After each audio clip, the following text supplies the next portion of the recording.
Have you ever wondered what humans did at night before Netflix? For most of history, night was a terrifying place. We were essentially blind in the dark. Our eyes just aren't built for nighttime. But 1 million years ago, everything changed.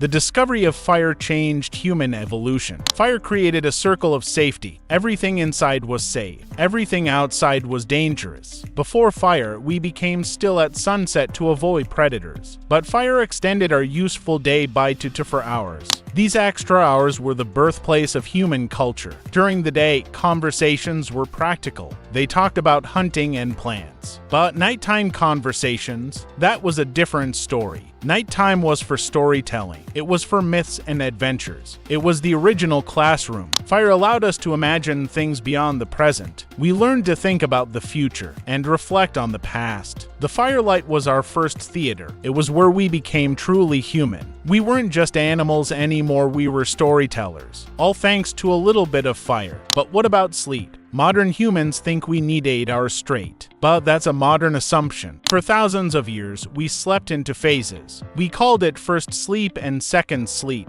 You would sleep for 4 hours after sunset. That was the first sleep. Then you'd wake up for an hour or 2. This wasn't insomnia. It was a normal part of life. People called these hours the watch. What did they do during the watch? They visited neighbors. They interpreted dreams. They wrote. They reflected on life. A doctor's manual from the 1500s called it the best time to study. The mind was calm and clear. Historians actually struggled to understand this. They mistranslated references because they couldn't imagine it. Our assumptions about sleep are deeply ingrained, but science proves it's real. In 1992, the NIT did an experiment. They took away artificial light from volunteers for a month. They exposed them to 14 hours of darkness. Within weeks, everyone fell into 2 phases. It was an inherent biological program. They didn't need to be told how to do it. During this wakeful period, researchers found something cool. Levels of prolactin were elevated. Prolactin is released during meditation and after orgasm.